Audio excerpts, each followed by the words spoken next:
Sila egoli namhlanje kwi-MK Labour Desk sinabodadewethu la esikhuluma nabo indaba lekhansela. Leli khansela leli ikhansela elaziwayo ejabulayo. Isibhedlela esithiwa yini? Bheka Emlangeni Hospital. Yona le exhaphaza abantu ihlangene nekhansela wayigama lakhe uDumsane Mdladlane wase-Ward 46 Dumsane Mdladlane Ward 46 ikhansela le-ANC. Le khansela into eliyenzayo line-contract nesibhedlela sokuthi lisubmit abasebenzi abangaqala 22 kwaphela kwabantu abanganani 14 seninonke naba 36 beline-contract nesibhedlela. After that isibhedlela siyakhokhela lona alikhokheli ama-volunteer abantu bebeklina esibhedlela. Ngizobatshela bayichazele kodwa ngifuna ukuyidlala nje ngokuthi amakhansela anobuqhophololo bokuxhaphaza abantu. Laba bantu bebengama-volunteer lawa e-ANC labathatha ngokuthi bangama-volunteer kuma-VD ukuze babe lapha esibhedlela bekuwukuthi bayovolunteer kanti yena uyayithola imali esibhedlela but akakwazi ukuholela abantu for 1.5 years. Uthe jika lapho ebalaxaza ngaphandle namhlanje abekho esibhedlela and isibhedlela si-involve imali ayidlayo uyidla nabaphathi besibhedlela. Siyacela ukuthi-ke njenge-MK sizoyenza ivisit kulezi sibhedlela siyofuna ukwazi ukuthi ayikho yini i-contract ethinta yena ekufanele ngabe iholela nabantu abangakhoni up until today. So ngiyacela dadewethu ukuthi uyichaze uchazele abalaleli bonke ukuthi usukaphi Amanda wethu uzochaza ukuthi unomthandazo kwamalingo osuka e-46 eJalani obesebenzela eMlangeni Hospital. Sathatha ukhansela wasisa eBheka Emlangeni wathi siyoba ngamavolontiya noma efika laphana esifaka esibhedlela wathi singamavolontiya la ngempela sasebenza savolontiya sathina yonke. Thema ngabe siqeda lapho after 3 months sesibona ukuthi umsebenzi wethu siyawuthanda ungcono ke sikhuphukele ema-ofisini koMakhubele ke siyocela isitayipeni. Masifika e-ofisini uMakhubele wasibuza ukuthi kanti uDumsane akaningi imali. Samtshela thina sathi ukhansela akasiniki imali wathi nesethi sathi akasiniki wathi ngisazokhuluma naye. Mase sibuyela siyombuza yena ulokhu uzana uMr Makhubele wathi uDumsane uthe ngitshela ukuthi ningahamba ama-ofisi wathi ningahamba ama-ofisi yila saqala khona-ke sesilwa ukuthi why sivimbele ukuthi singatholi isitayipeni.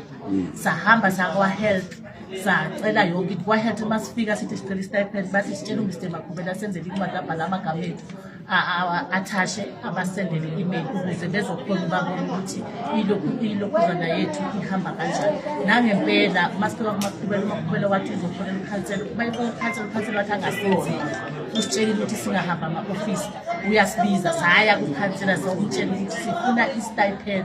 Wathi why sifuna isitayipeni ngoba thina sizoba permanent. Usitshelile ukuthi sizoba permanent makuphuma ama-post siyangena siba permanent. Why sifuna isitayipeni? Sathi into eyenza lokho ukuthi siyalanda emsebenzini asidli ene sifuna nokuthenga izinto zokugeza. Wathi wasitshela ukuthi-ke lapho endlini sinocibeza babantu babedla sisha umthandazo omncane singene fasting ama-post asezikhulu.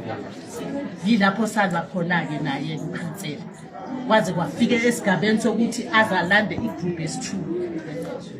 Safika igama lami ngiloluvu menene safika thina igroup S2 sasebenza nasavolontiya ekubeni bekethe yena masivolontiya singakhulumi nomuntu ibotshona ukuba yibo savolontiya wathi singachoma nalo igroup yokuqala ngoba i-corrupt inamandla. Mase sifika esibhedlela safika vele thina sasebenza kodwa sagcina sizwane nabo sisebenza nabo. basenza umsebenzi wani kumele sifundiswe yibo ukuthi usebenzisa yiphi isinqumo wemongopha sigcina sazwana akusebenzeni ukukhuluma sathola ukuthi khansela unamanga uyayihola imali yethu saqala sahlangana senza safoma igroup sahamba zonke le ndawo sabathuna amaqiniso siyalithola iqiniso mara masifika ukhansela wathi ukuthi la sifike khona bayamfonela uqeda kuba batshela ukuthi lesikhona athi yena uyabatshela ukuthi abangasinaki thina so sihambile indawo singahamba usiqosha ngoba sesithole iqiniso lokuthi thina siyakhona infrastructure siyile bathiwa uyilethile list yabantu abayi-30 so masicheka amagama wethu kwathiwa i-database ibuya sazi database ukuthi ifuna ini kuye ngoba ayibelongi kuye kahle kahle kumele ukuthi ibe infrastructure akasithanga ama-ID number wethu sazusihoyela kanjani but nesibhedlela sithe esibhedlela kunama-volunteer njengoba thina sifikile sama-volunteer sazi ukuthi ama-volunteer isibhedlela sithiya kunama-volunteer esibhedlela avolunteer wa-government sama-EPW washiwo emeeting kwathiwa ukhansela imali yethu ibuye siyoyifuna kuye kusho abosiko esibhedlela le-management so sizokhala lapho basilekelele ngoba sisekiwe siyawudinga umsebenzi siyayidinga imali zethu uma kodwa ufuna zibuhlungu kakhulu izindaba esizizwayo sesisiba la sizozama ngawo wonke amandla somkhonto wesizwe ukuthi simsize and umkhonto wesizwe kumele nazi ukuthi awuna relationship nabaqashi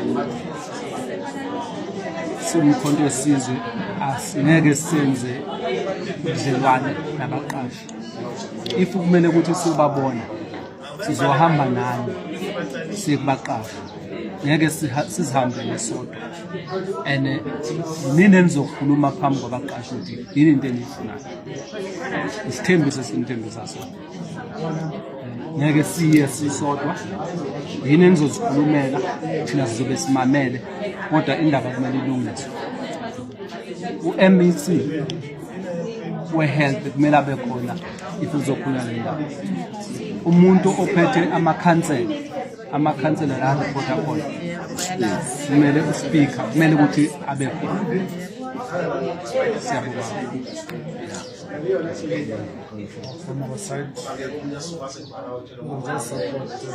another body.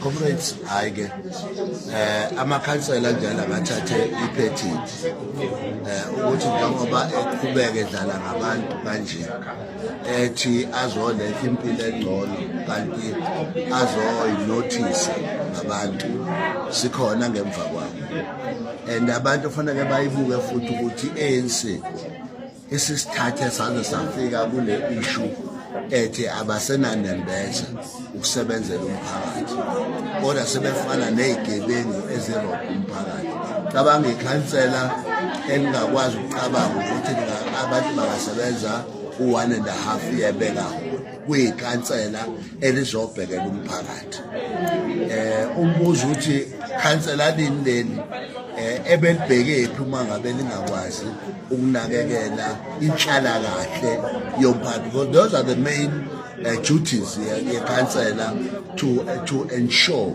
ukuthi umphakathi uhlezi ngenhlalo ecorrect so bafethu siyathembisa njengomkhonto wesizwe ukuthi sizonyakaza sizoya ekhanseleni ngiyezwa kuthiwa lihlaza lithuka nombani kodwa ke sizoza ukuthi inhlamba yaligcina ukuthi lingakwazi ukuthi lisize umphakathi so yilokho nje bafethu uNkulunkulu anigcina hambe nani uzothola umsebenzi wenu back siyafuna futhi ukuthi isibhedlela si-investigate ngoba kusho ukuthi iningi corruption esesibhedlela uma benganibuyiseli kuyobe kusho khona ukuthi iningi corruption abayenza ngamabomu ukunikeza nje ikhansela imali bona bagxisha ikhansela lingakorobhi phansi ikorobhaneni lokho we have to take it seriously. Thank you.